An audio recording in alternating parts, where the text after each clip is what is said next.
হাওয়া বদলের পূর্বাভাস মিলেছে আগেই। 11টি জেলা পরিক্রমা, 1000 কিলোমিটার পথযাত্রার পর হাতে যে তথ্য জমা পড়েছে তার বিশ্লেষণ করে আলিমুদ্দিন বলছে, বিকল্প শক্তি খুঁজছে মানুষ।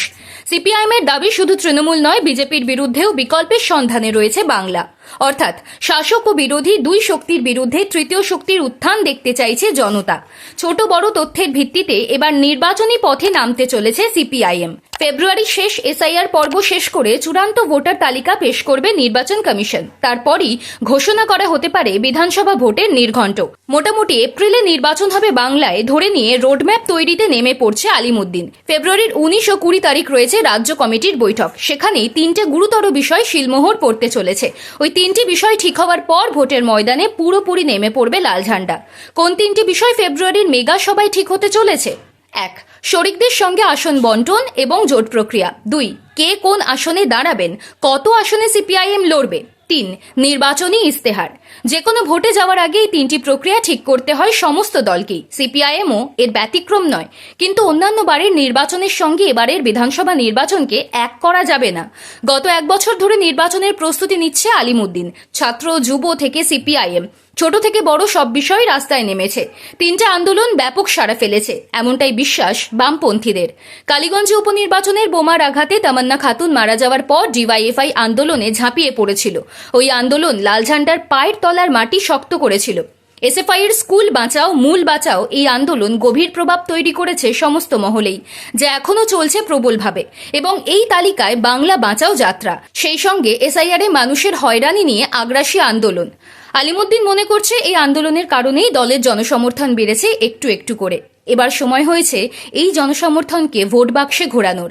আর এই 3টি গুরুতর বিষয় ফেব্রুয়ারির 3য় সপ্তাহে চূড়ান্ত সিদ্ধান্তে আসতে চাইছে সিপিআইএম। জোট এবং আসন বন্টন প্রক্রিয়া নিয়ে কাজ শুরু হয়ে গিয়েছে। বাম ঐক্যে ফোকাস করার কথা আগেই বলে দেওয়া হয়েছে দলের তরফে।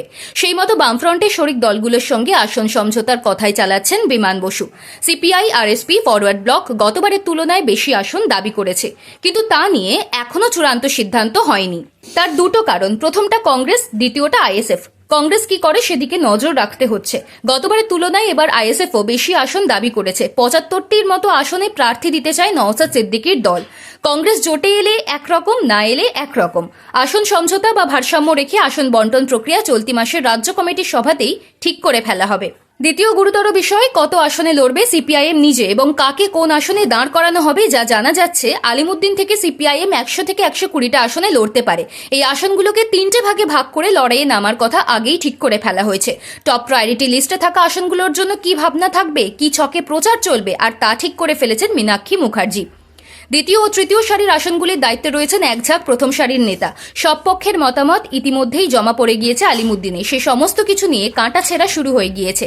10 এবং 20 তারিখের মধ্যে এ নিয়ে চূড়ান্ত সিদ্ধান্ত নেওয়া হবে। পাশাপাশি কাকে কোন আসনে দাঁড় করানো হবে সেই তালিকাও চূড়ান্ত হবে। মোটামুটি প্রার্থী তালিকা তৈরি হয়ে গিয়েছে সিপিআইএম এর। যেমন উত্তরপাড়া থেকে দাঁড়াবেন মীনাক্ষী, দমদম উত্তরে শতরূপ ঘোষ, যাদবপুরে সৃজন ভট্টাচার্য। বাকি তালিকাও দ্রুত ঠিক হয়ে যাবে। তৃতীয় বিষয়, যা সিপিআইএম এর কাছে অত্যন্ত গুরুতর বটে, তা হলো নির্বাচনী ইস্তেহার। কোন লাইন অফ অ্যাকশনে ভোটে নামবে দল তা ঠিক করে ফেলা হবে দ্রুত। শিক্ষা, স্বাস্থ্য, কর্মসংস্থানেই ফোকাস করা হবে। পাশাপাশি মেয়েদের জন্য বাড়তি নজর রয়েছে। ভোটে জিতে বামেদের তরফে বিধায়ক হবেন যারা, তাঁরা বিধায়কের কোটা থেকে প্রাপ্ত অর্থের 1/3 খরচ করবেন মেয়েদের উন্নয়নের জন্য। এই ইস্তেহারে আর কোন কোন বিষয় জোর দেওয়া হবে তা নিয়ে চর্চা চলছে। পাড়া থেকে গ্রাম, জেলা, শহরের অলিগলি ঘুরে সিপিআইএম নেতারা সেই সমস্ত নিত্য সমস্যার তথ্য জোগাড় করেছেন, তাও জায়গা পাবে ইস্তেহারে। কংগ্রেসের সঙ্গে জোট হলেও আলাদা করে ইস্তেহার প্রকাশ করবে বামেরা। সব মিলিয়ে ভোটের আবহে পা রেখেছে বাংলা। মার্চ মাসের শুরু থেকেই তাই বৃহত্তর লক্ষ্যে ঝাঁপাবে লাল ঝান্ডা। স্রেফ শূন্যতা কাটানো লক্ষ্য নয়, লক্ষ্য মানুষের কাছে বিকল্প শক্তি হয়ে ওঠা। তারই জন্য শেষবেলার প্রস্তুতি দ্রুত সারছে আলিমুদ্দিন।